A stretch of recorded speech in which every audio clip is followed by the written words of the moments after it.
All right, homework Unit 9, Lesson 3. I'm just taking a look at question number 1 to start. And question number 1 says to prove that RST is a right triangle. I've already graphed it, so when I look at my triangle, I'm going to pick the best candidate for an angle to be a right angle. And it doesn't look like R is a right angle, and it doesn't look like T is a right angle, but I'm thinking S is where my right angle is going to be. So to prove that S is a right angle, really what I'm trying to prove is that RS is perpendicular to ST. So let's see if I can get a pen here. So I'm trying to prove that RS is perpendicular to ST.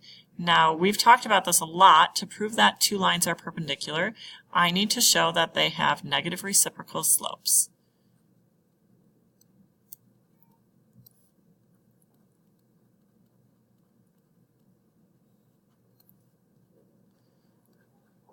All right, so to find that, I'm just going to count the slope from R to S. Remember, it's rise over run, so I'm counting a negative slope down and to the right, and then from S to T, you're counting up and to the right. And once you reduce those, they should end up being the same.